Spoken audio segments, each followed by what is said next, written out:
Buenas noches. Muchas gracias en nombre de la Real Sociedad Económica de Amigos del País por su asistencia a este nuevo acto de colaboración cultural para el conocimiento de estas conferencias sobre las Fuerzas Armadas y la Guardia Civil en esta Real Sociedad.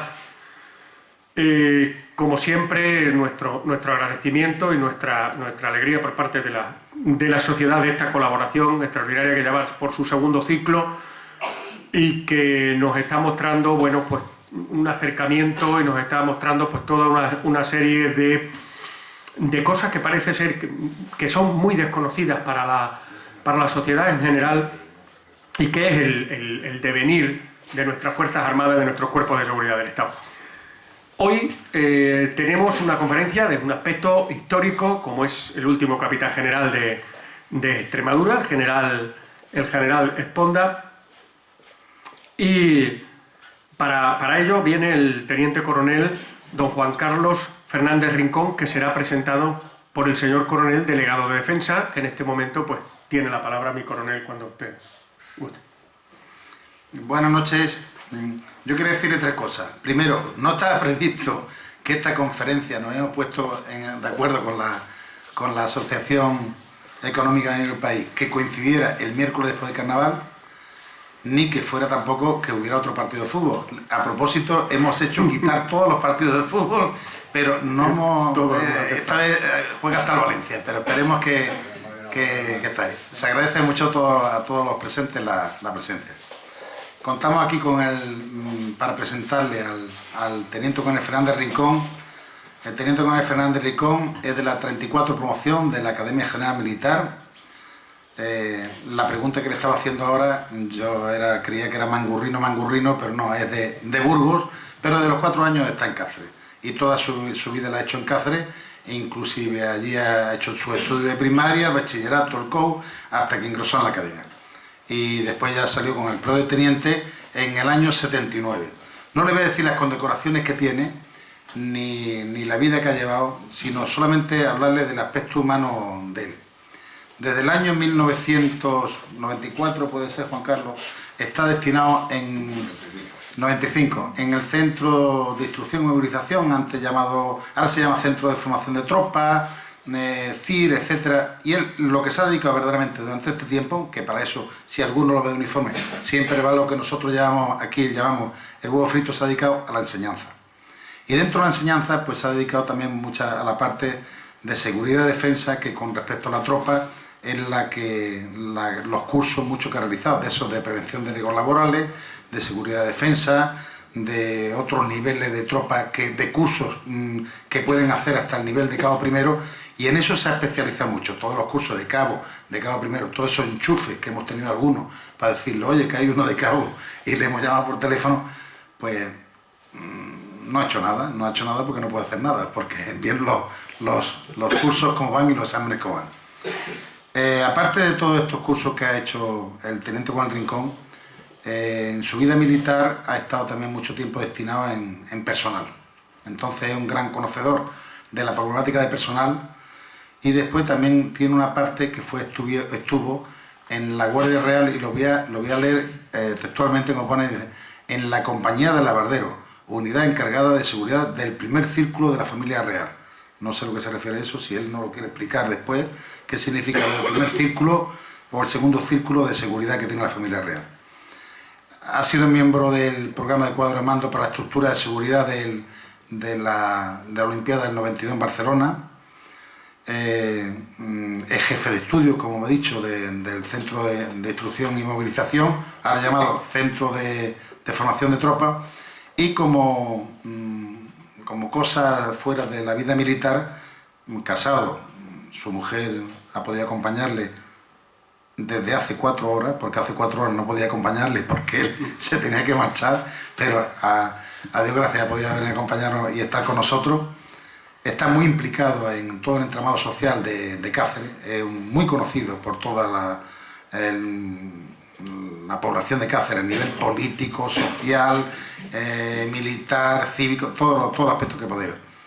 Y después, una cosa muy sintomática que no la tiene todo el mundo, es vicemayordomo de la Cofradía de la Virgen de la Montaña y de la Cofradía del Santísimo Cristo de las Batallas, que no es de Rufino Batallas, sino del Cristo de las Batallas, de lo cual él se siente muy orgulloso. Y va, yo lo he visto en fotos, con un sayo o con lo que lleven ellos los de la cofradía. Y ha sido pregonero de la Semana Santa cacereña en Alcanar de Henares y Toledo, muy vinculado a la ciudad de Cáceres.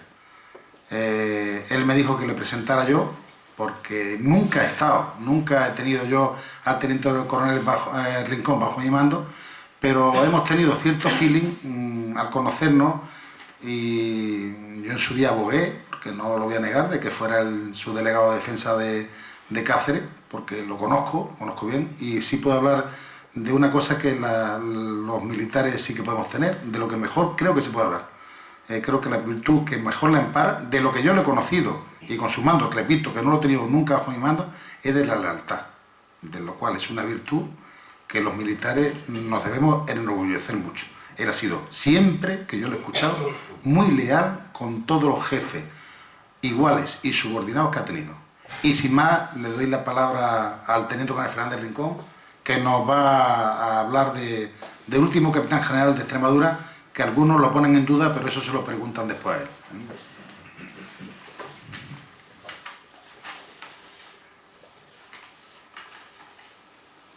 Mi coronel, muchas gracias por tus palabras. Yo sé que un tanto por ciento de las palabras son fruto de amistad de hace muchos años. Y estoy encantado, lo primero que quiero decirles es que estoy encantado de estar aquí en Badajoz, porque yo creo que Cáceres, que Extremadura sin Cáceres o sin Badajoz no es Extremadura, con lo cual siempre creo que es un complemento Cáceres y Badajoz. Agradezco también a las que han llegado de más lejos que no sea Badajoz, porque yo sé que es un esfuerzo y los esfuerzos son la prueba de amistad de las personas. Yo quería empezar diciéndoles que cómo surgió el tema del general Esponda como el último capitán general de Extremadura. Y antes quería de alguna forma aclararle que en algunas veces diré Esponda con Z y otras veces Esponda, bueno, porque es una deformación de la lengua que no tiene mayor importancia. Yo en escritos suyos firmados por él viene una Z y en otros parece que es una Z, parece una S. Pero verdaderamente mi opinión es que es Esponda con Z, aunque en algún momento, para compensar la conversación, pues diré Esponda. Les comentaba que yo inicié el estudio del general Esponda, entre otras cosas porque me gusta Cáceres y me gusta la milicia, con lo cual pues el compendio de uno y otro podía ser un personaje como este. Porque cuando hubo ese movimiento en el que todo el mundo quería quitar las calles con los nombres de no sé qué guerra y no sé cuánto, pues yo defendía que lo primero que había que ver históricamente la calle, de quién hablábamos. Y entonces pues mandé un artículo, un escrito al ayuntamiento para que dijera, y dice, vale, muchas gracias, no te preocupes, que no lo pondremos en la lista de las... Y luego pues ya empecé un poco a investigar, y el general Esponda es un personaje muy simple en la historia de Extremadura. Lo único que tiene histórico es que fue el último capitán general de Extremadura. Y además hay una frase suya que no es rebatible para el que tenga duda de que sea el último capitán general de Extremadura, como puede alguno pensar, que a lo mejor me convence y me voy aquí y digo, joder, pues el penúltimo. Pues ya trataremos esta conferencia como el penúltimo. Y este personaje fue un personaje simple, porque lo mandaron aquí destinado y le dijeron, cierra la capitanía y vete a Canarias, con lo cual no tiene un poco de historia.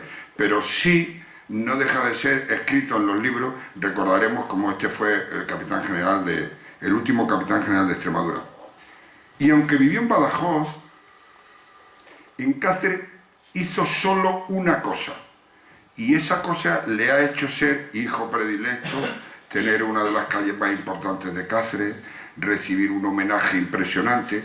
Solo hizo una cosa, y es intentar que Cáceres tuviera una guarnición permanente, con lo cual pues la historia le debemos algo los cacereños y los pacenses de alguna forma, porque fue un momento de enlazar Cáceres con Badajoz a través del general de Esponda. Si antes hemos pensado que en algunas luchas Cáceres se ha diferenciado de Badajoz y Badajoz de Cáceres, yo creo que el general Esponda fue de las pocas personas que lo tuvo claro. porque lo que es nuestros antiguos militares, primero Cáceres y Badajoz perteneció a la Capitanía General de Extremadura. Después Cáceres y Badajoz pertenecieron a Madrid. Después Cáceres se quedó en Madrid y Badajoz a Sevilla. Después Badajoz pasó a Madrid. Y ahora estamos los dos en Sevilla. Pues, joder, tener a alguien que lo tenía claro y que uniera Cáceres y Badajoz es un ejemplo de claridad en lo que es la milicia. Ahora mismo las dos ciudades, Cáceres y Badajoz, su ejército pertenece a la región militar sur, con lo cual ya tenemos un gran ejemplo de unión. Y entonces yo quería poner un poco en la conferencia, no quería alargarme mucho porque si fuera a alguna persona alguna duda, pero quería, como en su momento yo la fundamenté en lo que fue la creación de un ejército permanente en Cáceres, pues la he fundamentado en cómo nace, por qué nace un ejército permanente en Cáceres, cuando eran esporádicamente, Badajoz era el que le tenía el ejército y mandaba a Cáceres algunas migajillas. También lo he fundamentado en cómo nace una capitanía, por qué se llama capitanía, casi de qué viene el nombre de capitanía, y luego ya damos un salto en la historia en el que nos entramos en el siglo XIX, en la que ya tenemos ya más cercana lo que es la capitanía de Extremadura y ya lo que es la división de lo que es el ejército en Extremadura. Seguro que aquí hay gente que ha estudiado en ese tiempo entre el 17 y el 19, pero bueno, pues eso a lo mejor yo me apunto a una conferencia que dé alguien de él y ya lo podemos poner en antecedentes. Entonces, el general Esponda fue un personaje importante para Extremadura y sobre todo para Cáceres. Yo no quería vincularme en nada a la conferencia de Cáceres, porque yo es que soy un enamorado de Cáceres, pero es que no descarto Badajoz. De hecho, como ha dicho el coronel en la presentación, soy vicemayordomo del Cristo de la Batalla, que fue una cofradía fundada por militares en los años 50 y luego, pues por problemas se disolvió y la cogieron unos civiles y con algunos amigos conmigo hemos retomado un poco esa cofradía, pero muy vinculada a la Semana Santa, pero hace 2 años me vine con mi mujer a ver la Semana Santa de Badajoz, o sea que yo no soy ningún exclusivista. A mí me gusta Extremadura por encima de todo y a lo mejor pues un peldaño más arriba Cáceres, pero estamos hablando de entre el cielo y un poco más del cielo. Bueno, pues nada, sin más preámbulos referente a lo que es la historia de General Esponda, quería ponerles un poco en antecedentes y me gustaría que me perdonaran un poco si leo, porque hay algunos datos que son de fechas y desde luego no he sido capaz de aprender la memoria, porque bueno, pues la verdad es que tengo unos entretenimientos que me hacen. Mi padre decía que el saber sí ocupa lugar. Si te meten muchas cosas en la cabeza que en el fondo no tienen trascendencia, luego no te caben las que verdaderamente son importantes. Entonces quería yo pues contarles un poco lo que he redactado y además me sirve para el que esté interesado, pues yo se lo mando por correo y le sirve, pues bueno, pues una cosa más para su estudio o por su entretenimiento. Pues nada, sin más preámbulos, les puedo contar un poco que el ejército permanente, que yo entiendo, tiene su origen en la última guerra civil castellana. La contienda que comenzó en 1475 y terminó en el 1479 al morir Enrique IV. Isabel, hermana de este, y Juana la Beltraneja, de quien se decía que era hija de la esposa de Enrique y Beltrán de la Cueva, pugnaron por el trono. Del resultado de esta guerra dependía el futuro de la corona de Castilla, pues si detrás de Isabel estaba Fernando de Aragón, de los Reyes Católicos, Juana contaba con el apoyo de Alfonso V de Portugal. En este conflicto se produjo la batalla de Toro, 1476, y fue en ella donde nos encontramos el primer intento de organización militar llamándose tropas de acostamiento.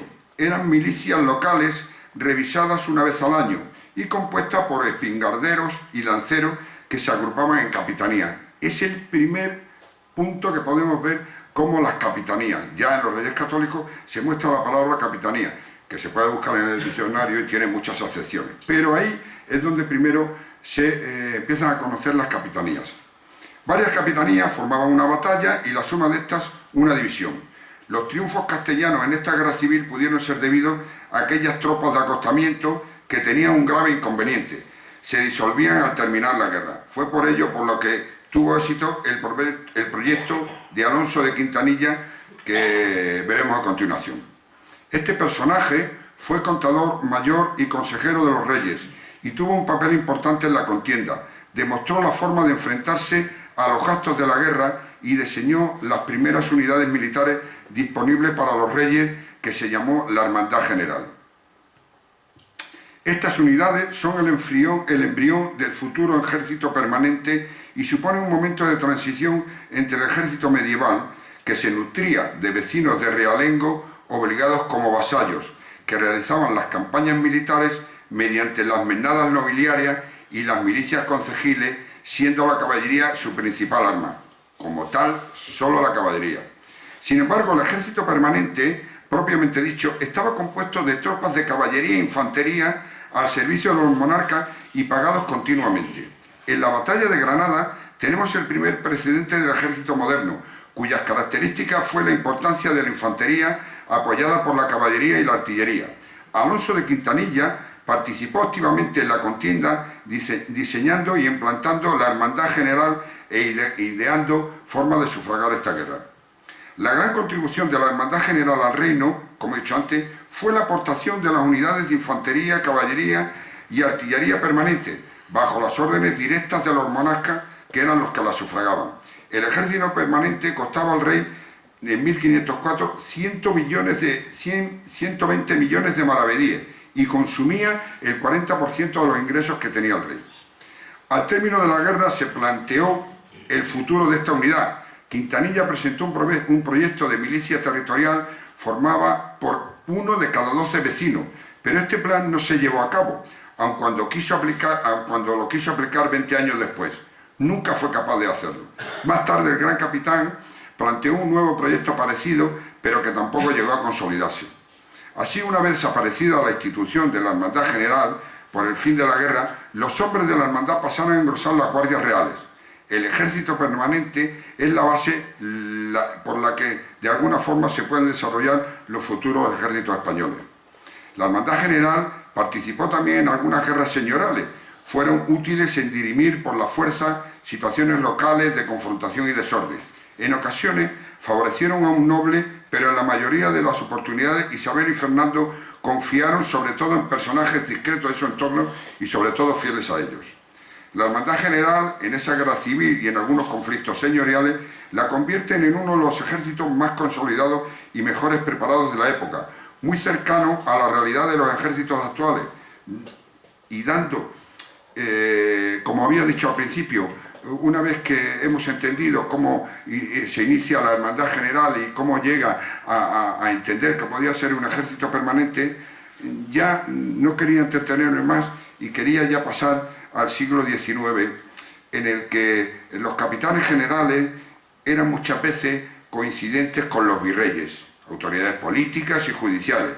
De lo primero que subsistió hasta el agotamiento del régimen absoluto es una muestra el Real Decreto de Fernando VII de 4 de mayo de 1814, extinguiendo el establecimiento de reyes políticos, de jefes políticos, que en aquellos momentos se conformaban como gobernadores civiles, y reuniendo el mando político a los capitanes generales de las provincias. Vemos aquí que es el primer momento en que ya define un capitán general, pero como provincia, nunca como región. Las ordenanzas de Carlos III son prolijas en materia de atribuciones y honores, pero son sin embargo muy parcas en cuanto se refiere a temas jurídicos. De estos capitanes generales de provincia, llamados así también hasta el siglo XIX, su autoridad se manifiesta en el Tratado VI, título primero, artículo primero, en el que dice: al virrey o capitán general de una provincia estarán subordinados cuantos individuos militares tengan destino o residencia accidental en ella, y por su autoridad y representación es mi voluntad que de toda la gente de guerra sea obedecido, y de la que no lo fuere, distinguido y respetado. Siguiendo con el siglo XIX, el decreto 215 de las Cortes Generales y Extraordinarias de 1813 se contempló los distritos, pero durante todo el reinado de Fernando VII se habló, como en las ordenanzas de Carlos III, de las capitanías generales de las provincias.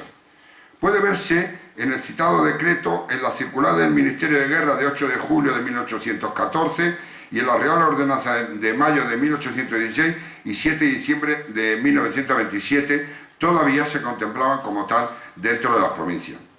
Durante el trienio liberal, como hemos comentado, de Fernando VII, se promulga la primera disposición militar importante y moderna, la efímera Ley Constitutiva del Ejército de 9 de junio de 1821, que las Cortes aprobaron con su decreto 39 y que suponía, en su artículo 14, se dividirá el territorio español en un número proporcionado de distritos militares o comandancias generales. Hablamos de 1821.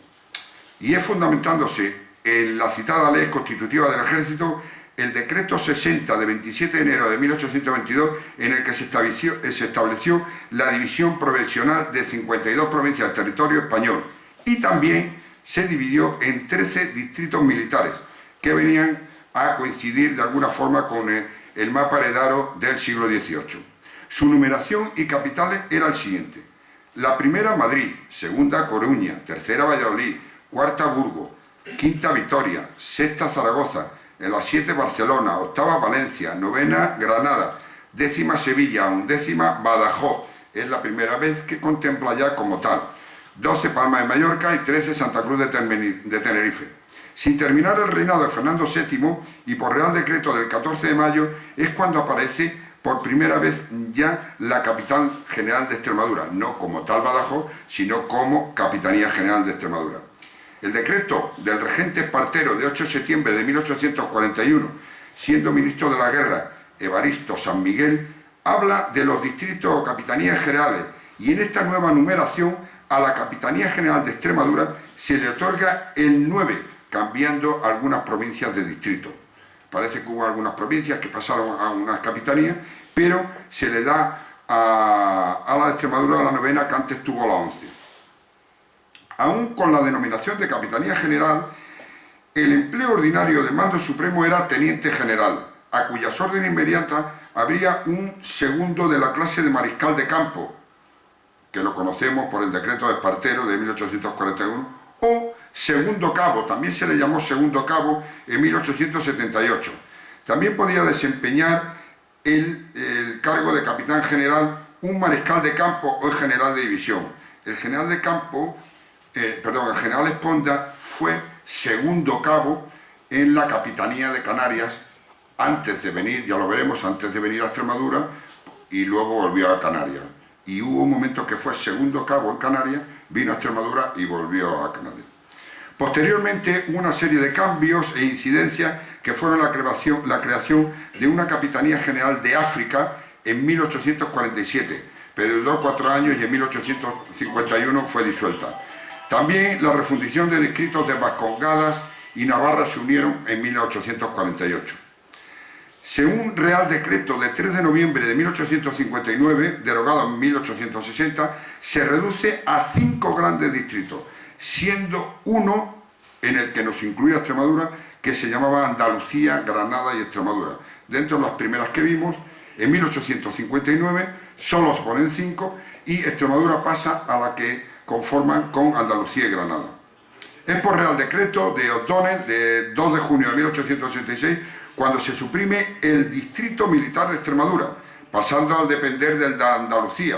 Pero en el decreto de 20 de mayo de 1874 se restablece otra vez la Capitanía General de Extremadura. Como ven, la han disuelto, le han pasado a Andalucía, le hemos vuelto a retomar, y en el 1874, hasta que desaparece, permanece como tal la Capitanía General de Extremadura. La sede de la Capitanía General de Extremadura estaba en Badajoz, luego veremos una fotografía que tengo de donde estaba, y se creó en Badajoz de alguna forma por un sentimiento de reparto que siempre ha tenido Extremadura, y es cuando había que repartir algo entre, si hubiéramos sido 4 provincias hubiera sido complicado, si hubiera sido una hubiera sido fácil, pero siendo 2 era muy complicado, y en su momento algún erudito pensó repartir en Extremadura lo que eran las capacidades o la posición económica que podía tener entonces pensaron en la justicia y la milicia. A Badajoz le dieron la milicia y a Cáceres le dieron la justicia. De hecho, casi lo mantenemos en el sentido de que la capitanía ha estado en Extremadura hasta el final y la justicia está en Cáceres, y todavía el Tribunal Superior de Justicia de Extremadura está en Cáceres, aunque aquí lo que se buscaba es el reporte de beneficios, y ahora mismo pues yo creo que lo que verdaderamente da es la milicia, porque la justicia da, me imagino que poco.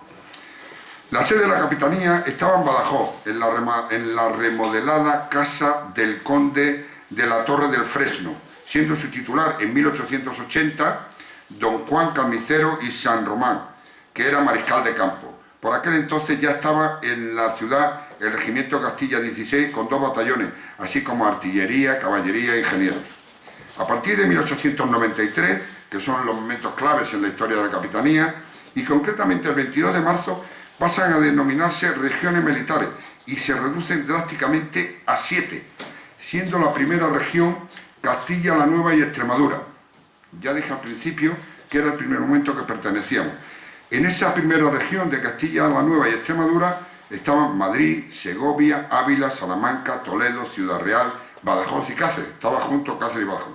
Este decreto debía de empezar a regir el 1 de julio de 1893, pero otro del 28 de junio, 3 días después, sin todavía haber empezado a regir, aplazó su entrada en vigor hasta que sea autorizado por la Ley de Presupuestos de 1893-1894 y se retrasó al 27 de agosto de 1893, siendo ministro de la Guerra López Domínguez. Por eso luego no tendremos más que asumir que fue el último capitán general, viendo estas fechas, pero me encantaría tener una discusión con el que piense alguna cosa diferente. Posteriormente ha habido muchas modificaciones, pero podemos considerar que estas dos fechas, la del 28 de junio y la del 27 de agosto de 1893, son la desaparición de la Capitanía General de Extremadura. Claramente es las que tengo noticias de que son las. Durante el siglo XX, Badajoz pasó a depender de Andalucía y Cáceres se mantuvo en Madrid. En 1984, las dos ciudades extremeñas pasaron a la primera región militar, la centro, y ahora pertenecemos a las dos, a la sur. Yo creo que antes de irme a la reserva no me dará tiempo, pero tenemos posibilidades de que algunos pertenezcamos a la pirenaica y otros a la andaluza, como las cosas las vemos de la noche a la mañana. Paralelamente a estos pequeños antecedentes, y durante todos los últimos años las capitanías, vive el último capitán general de Extremadura, que es el general Esponda, que fue el gran impulsor, como dije antes, de la guarnición permanente en la ciudad de Cáceres, aunque no pude conseguirlo por esa disolución de 1893. Pero es bueno recordar su vida y lo que quiso a Cáceres y Badajoz, estando al mando de la capitanía solo desde el 29 de septiembre de 1891 hasta el 30 de agosto de 1893. Ya decía al principio que fue un hombre que no llegó ni a estar 2 años y pasará la historia en Badajoz como el último capitán general de Extremadura. Pero en Cáceres, al final, verán por qué y tiene algunas anécdotas curiosas que le gustará para evitar tanta milicia y tanto número. Quiero empezar diciendo que el general Esponda sacaba notas de su hoja de servicio, hechas de su puño y letra, o de alguno de sus subordinados. De estos verdaderamente estaban en hojas que hemos conocido, la mitad de los que estamos aquí, que escribían con una claridad hasta que llegó un momento que ya casi no se entendía. Entonces, su vida la ha extraído de su hoja de servicio. La he extractado para que no sea muy pesada, porque este hombre donde mantuvo mucho tiempo es en Cuba. Por eso no quería tampoco pensar mucho en Cuba, sino para que vieran todo el movimiento donde estuvo y en alguna forma lo rebelde que fue en algunos datos que voy a decir, que en estos tiempos una rebeldía de esa, pues a lo mejor el paso a la reserva es instantáneo, ¿no? Bueno, don Federico de Esponda y Morel nació en Madrid el 2 de junio de 1828. Era hijo de don Pedro de Esponda y doña María Dolores Morel. Ingresó en el ejército y más concretamente en el Colegio General Militar Toledo como cadete el día 2 de junio de 1839, justo al cumplir los 11 años, alcanzando el empleo de alférez de caballería el 21 de enero de 1845 y el de subteniente de infantería el 19 de abril de 1845, siendo destinado al Regimiento Galicia hasta septiembre de 1849, en que es destinado al Regimiento San Marcial, alcanzando por gracia el empleo de teniente el 16 de julio de 1848. Ya en ese tiempo, en ese espacio-tiempo, ya había recorrido la mitad de la geografía española. Y a partir del ascenso a teniente efectivo pasa a ultramar, habiendo solicitado el destino en el ejército de Cuba. Embarcó en Barcelona el 10 de diciembre, desembarcando en La Habana el 30 del mismo mes de 1848, donde empieza la verdadera vocación y vida dedicada al ejército del por entonces teniente Esponda. Durante estos primeros años, en este empleo, estuvo destinado ya en Cuba, en los regimientos Galicia, Nápoles, en el del Rey, Bailén, Barcelona, hasta que ascendió a capitán por antigüedad el 13 de junio de 1858, manteniéndose durante los últimos años en el regimiento de infantería Isabel II. Fue destinado hasta fin de octubre de 1861 al regimiento Tarragona, pasando por el regimiento El Rey. El 19 de mayo del 64, en San Nicolás de Hierbabuena, fue propuesto para segundo comandante, mandando a las fuerzas que guarnecieron el heroico residuo de Mayor. Después de tantas reorganizaciones y disgustos con ella, y por no estar de acuerdo, al solicitar continuar su servicio en la península, quedando destinado en Galicia. Parece ser que tuvo un destino que no le gustó forzoso y dijo que se iba a la península, que como aquel que dice desertado, como nos pasa ahora casi como las actuaciones orgánicas, que vienen unos números, salen y te dejan disponible. Pues él dice, no estaba conforme con la disponibilidad de una unidad que se disolvía y dijo que se iba y se fue y se vino a la península. En 1868 se le concede traslado a Madrid y ha ascendido a teniente coronel el 22 de mayo y, recapacitando su anterior decisión, por así decirlo, de rebeldía, vuelve a La Habana, partiendo de Cádiz el 30 de octubre a bordo del barco correo Príncipe Alfonso, volviendo al regimiento del Rey. En marzo de 1869 partió a operaciones de campaña a las órdenes del brigadier Escalante, desempeñando las funciones de jefe de Estado Mayor de la brigada, asistiendo a las operaciones de Villa Clara, pasando por Huevitas y un sinfín de operaciones hasta fin de julio, que volvió a La Habana. En 1870 se distinguió la toma de armas,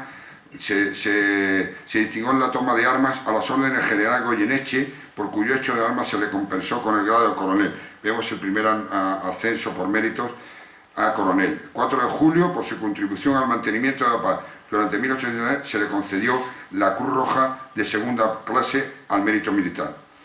Durante el año siguiente tuvo infinidad de excursiones y misiones realizadas en toda la isla, y el 19 de marzo juró fidelidad a la Constitución de la Monarquía Española de 1869 y a su Majestad el Rey don Amadeo de Saboya, siendo en ese momento jefe del regimiento del Rey, y no precisamente juraron todos los que estaban en el regimiento.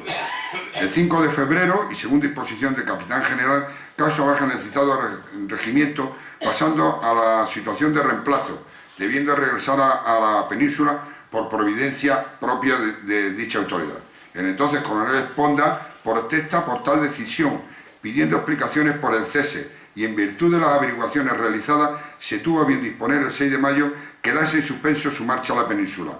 Se le reconoce su valor y sus buenos servicios que tiene prestado en su actual campaña.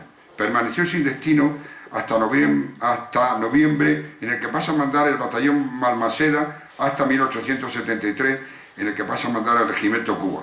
Definitivamente, y después de varias idas y venidas, es nombrado coronel del regimiento España, el cual era el regimiento en el que siempre había querido mandar y en el que intentó por todos los medios. Hasta hubo un momento que le pisaron la vacante, protestó, lo echaron, volvió a atar. Esa fue un poco la historia en la rebeldía del general de ese regimiento. El 9 de enero de 1874, al mando de su regimiento, atacó a los insurrectos que le doblaban el número, tomándole su campamento en el sitio denominado Los Melones, y consiguiendo, tras muchos y prolongados combates, derrotar completamente al enemigo y ponerlo en fuga, resultando el coronel Esponda herido de gravedad. Por este hecho fue promovido al empleo de brigadier, según decreto del 17 de abril. El 29 de mayo fue destinado a mandar la brigada de vanguardia de la Trocha de Morón. Durante todo el 1875 defendió la trocha del jefe insurrecto Máximo Gómez, que la había atravesado en varias ocasiones, y después de varias acciones derrotó al enemigo y fue nombrado comandante general de Holguín. Para que todos piensen, por no poner un plano y no gastarle mucho, esta zona era la zona más o menos centrada en lo que es la isla de Cuba. Fue nombrado comandante general de Holguín, llegando a la capital el 12 de octubre, la cual también se hallaba con gruesas partidas de insurrectos. Desde que tomó posesión de Holguín, se dedicó a visitar los poblados en los que tenía jurisdicción, levantando el espíritu de todos sus habitantes y facilitándoles elementos de resistencia y víveres. Yo creo que esa es la primera deformación, cuando se apiadó de los cacereños y mandó la guarnición permanente a Cáceres, que luego explicaré cómo fue. Después de sufrir muchas incursiones enemigas, forma una columna de operaciones tomando el mando personalmente. Se trasladó hasta Santa Rosalía, venciendo al enemigo con solo 150 hombres, cuando ellos eran más de 1000. Por orden del 6 de agosto del citado año y preformación de un juicio contradictorio, le fue concedida la Cruz de San Fernando de primera clase, pensionada con 500 pesetas por estos méritos y los contraídos en la zona de Melones que había dicho antes. Por disposición del capitán general de 28 de enero del 74, se le confirió el mando de la segunda división, que comprendía la comandancia general del centro, como había dicho antes, y el gobierno civil de Puerto Príncipe, de cuyo mando tomó posesión el 2 de febrero. Sin apenas descanso a su llegada, salió conduciendo una columna de 60 carretas para el poblado de La Yegua y San Jerónimo, emprendiendo la persecución de partidas enemigas.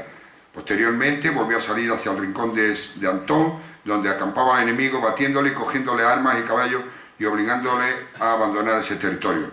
Constantemente salía personalmente al mando de parte de su unidad para expulsar a los insurrectos del territorio asignado. Hasta en varias ocasiones cargó personalmente contra su enemigo, hasta se llevaba a sus ayudantes, mereciendo por su distinguido comportamiento ser propuesto para varias condecoraciones. En 1878, finalizado después de 10 años, lo que se llamó por algunos autores la Guerra de los 10 años o la Guerra Grande, solicitó el regreso a la península, embarcando el 14 de agosto y quedando en situación que se llamaba antiguamente situación de cuartel. Ya en la península y por Real Decreto de 25 de noviembre de 1879, es nombrado jefe de la primera brigada de la primera división del Ejército de Cataluña, para posteriormente, concretamente en marzo de 1880, es nombrado gobernador militar del castillo de San Fernando de Figueras. En 1881, y más concretamente el 26 de enero, fue promovido al empleo de mariscal de campo en consideración a sus servicios y muy particularmente en recuerdo de sus servicios prestados en Cuba, quedando en situación en Barcelona. En el poco tiempo que en Barcelona, no sé qué hizo, pero fue nombrado hijo predilecto de la ciudad. Sería casi dato de otra conferencia contactar con militares que les guste la historia de Barcelona, y creo que seguro que haría verdaderas maravillas. Por orden del 6 de julio de 1883 se le concede una comisión de servicio para volver a Cuba, siendo nombrado gobernador civil de la provincia de Santa Clara, que, como decía, es la zona central de Cuba. Durante el tiempo que pasó en esta responsabilidad, ya como gobernador civil, como aglutinando lo que es la milicia y la población, siguió luchando contra las partidas de bandidos como los hermanos Charmendi, recibiendo muchos homenajes de los hacendados de estas tierras por su desvelo en el mantenimiento de la paz y del orden. El 28 de septiembre de 1885, se le concedió la Medalla de la Constancia de La Habana, a solicitud de los jefes y oficiales destinados. Por el cómo había sido propuesto, fue siempre una condecoración que lució con mucho orgullo. Una vez cumplidos los 3 años en el desempeño de la provincia de Santa Clara y no encontrándose bien de salud, solicita el traslado a la península, siendo nombrado gobernador militar de Santander y la plaza de Santoña, partiendo desde Cuba el 24 de julio de 1886. Cuando vino a España, fue nombrado comandante general de las provincias vascongadas. Ya en 1887 es nombrado segundo cabo de la Capitanía General de las Islas Canarias, como les dije antes, incorporándose el 20 de marzo, permaneciendo en las islas hasta que por Real Decreto de 21 de mayo de 1891 fue promovido al empleo de teniente general. Y ese mismo 17 de septiembre, que podemos decir es una fecha importante en esta conferencia, es nombrado máximo responsable del Ejército de Extremadura, desde donde procuró que todas las grandes ciudades tuvieran fuerza para defenderse. Por orden del 14 de julio se le concede al general Esponda la Gran Cruz de San Hermenegildo, y es a finales de año cuando conoce a la familia real portuguesa en un recorrido esperado en Alcántara y que la acompaña por las provincias de Cáceres y Badajoz. A lo largo de la historia, la región extremeña, y concretamente Badajoz, ha sufrido muchos y variados episodios bélicos. Casi siempre fue como consecuencia de tener frontera con Portugal. Esta, que podrá ser una privilegiada situación de aportarle beneficio de índole económico y social, la convirtió en terreno propicio para encarnizados conflictos bélicos. Nada más que tenemos que hace poco se cumplen 200 años del general Menacho, pues identifica que Badajoz, en la frontera, que parecía que le podía haber dado aporte económico, lo único que se le dio encarnizados conflictos bélicos. A final del siglo XIX, entonces Extremadura no se correspondía con igual reparto a las fuerzas militares en ambas provincias de Extremadura, sino que era Badajoz la que disponía de una gran dotación de personal y militar. Julio Caro Baroja asegura en su libro Paisajes y Ciudades que Cáceres, por su planta original, es con Zaragoza y León la clásica ciudad romana de origen militar. Quizás sea la razón de que a los cacereños se les pueda acusar de ser apáticos en muchas cuestiones, pero nunca en lo militar. Pocas ciudades españolas han luchado tanto como Cáceres por tener un cuartel ya en el siglo XIX y por no perderlo posteriormente. Yo he estado en ciudades donde en Plasencia se disolvió, en Cáceres hace muchos años parecía que iban a cerrar el CEFO, con lo cual la lucha que ha tenido Cáceres por la defensa de esta fue el gran apoyo que luego tuvo el capitán general Esponda. Como veremos a continuación, tras contar Badajoz con unos regimientos, con unas unidades, Cáceres mandó unos regimientos provisionales que venían de Málaga y de Badajoz en 1852 y en 1891. Y en 1893 el general Esponda empieza a mandar ya unos regimientos temporalmente a la ciudad de Cáceres.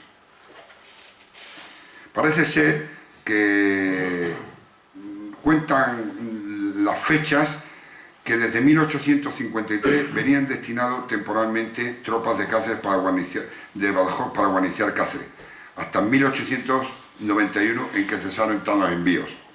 Fue entonces a primeros de 1892 cuando, motivo de preocupación, una representación del ayuntamiento cacereño se dirigió a Badajoz a hablar con el general Esponda. Dieron resultado y poco después llegaba un batallón de infantería y un destacamento de caballería procedente de la ciudad hermana, a los que irían sucediendo otros sin que tuvieran nunca carácter permanente.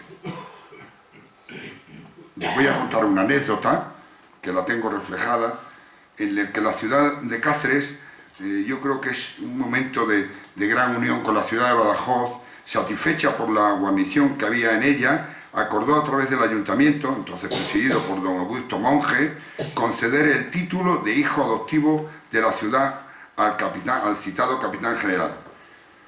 Con motivo de este título, en agosto de 1893, se montan varios festejos muy variados, con bailes, recepciones, corridas de toros, etc., que más tarde sobrevivieron en una feria que durante esa época del año, durante varios años, se mantuvo esa feria.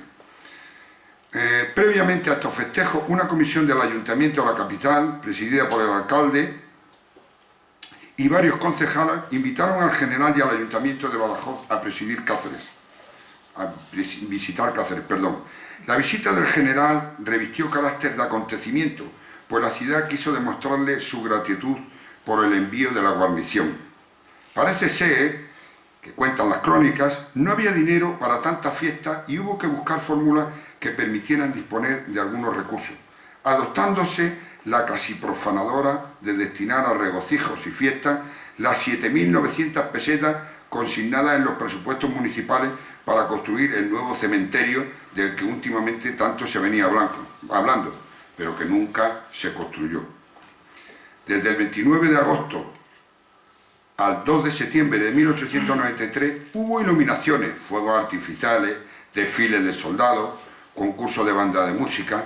El general Asponda fue recibido entre aclamaciones, alzándose en su honor y en el del ayuntamiento pacense. Un arco de triunfo, que luego veremos unas fotos, al inicio de la avenida de España, que el que conozca Cáceres, que estoy seguro de que casi todos, es la avenida principal de la ciudad, formando una caravana de 25 coches de caballos, como ha sido recogido en postales de la época.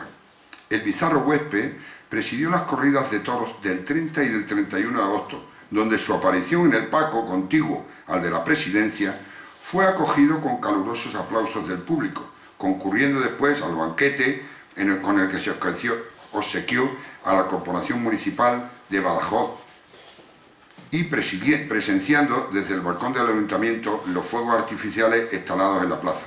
Seguidamente visitó un club importante de Cáceres, el Círculo de la Concordia, y terminó la jornada asistiendo a una función teatral en el teatro principal, una función que en aquella época era una función de varietés.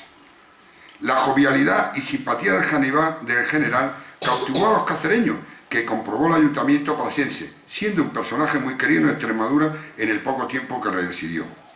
Paralelamente, y coincidiendo con estos momentos, que ahí está la gracia y ahí está el dato para saber cómo fue el último capitán, paralelamente y coincidiendo con estos momentos, esos días, y con motivo de la nueva reorganización del ejército, se dispuso por Real Decreto de 30 de agosto que cesara en el cargo de capitán general de Extremadura el mencionado general, siendo nombrado por otro decreto a la misma fecha capitán general de las Islas Canarias, haciéndose cargo de este último el 10 de noviembre de 1893. El general parece ser que se quedó muy molesto por esta fatal coincidencia. En los pocos días, en los 3 días que estuvo en Cáceres, fue cuando le nombraron capitán general de Canarias porque disolvían la capitanía de Extremadura. Se quedó muy molesto por esta fatal coincidencia. Abandonó en Extremadura dejándose Cáceres con pena. Como muestra del sentimiento personal por abandonar a Cáceres tan precipitadamente, el ya ex capitán general de Extremadura, a modo de despedida, dictó al periodista don Antonio Fernández Villamil la siguiente cuarteta para que se publicara en el periódico El Partido Biliberal el 2 de septiembre, cuando él ya estuviera en Badajoz despidiéndose. Perdonadme la traición a que me obliga al deber, excusad mi proceder, os dejo mi corazón. Más tarde sus herederos compensaron enviando a la ciudad su espada, máximo exponente del recuerdo de un gran soldado hoy custodiada en el Museo Provincial. Todavía, con el recuerdo de la fiesta de agosto pasado, la guerra hizo sonar en África y el azar hizo que en Melilla, y concretamente el 2 de octubre, otro general nacido en Extremadura, Montanche, como fue el general Margallo, gobernador de la plaza en Melilla, venció a los rifeños, aunque falleció posteriormente a consecuencia de las heridas sufridas. Aunque no había todavía una guarnición permanente, como hemos dicho, venían de distintos sitios. Cáceres se movía en la petición de mantener siempre una guarnición, y era la petición a diario que se hacía a Badajoz. El capitán general, ese fue el premio que le dio, mantener siempre Badajoz fuerte y mandar algunas unidades, que a veces era una compañía, 6 meses, otra vez era un batallón, otra vez era el regimiento, casi en maniobra, para que motivaran. En aquella época, los insurrectos cubanos, quiero hacer este hincapié, porque en aquella época se alzaron nuevamente contra el dominio español en Cuba, rompiendo las hostilidades de la Paz de Zanjón de 1878. Este es un punto que quería poner en esta conferencia, porque como había guarnición, no había guarnición permanente, pero sí había militares en la reserva en Cáceres, por jubilaciones, personal de reserva, como lo conocemos, y es un dato que encontré y me gustaría reflejarlo porque abunda en lo que es la guarnición temporal que había en Cáceres. Los insurrectos cubanos, como decía, se alzaron nuevamente contra el dominio español, rompiendo las hostilidades de la paz de Zanjón. En Cáceres comenzó el trasiego de tropas y en agosto el general de brigada José Toral convocó a los oficiales de la reserva que había en la provincia para pasar revista y para cubrir las necesidades de las vacantes de los que España mandaba a Cuba. Y se presentaron, más parecían labriegos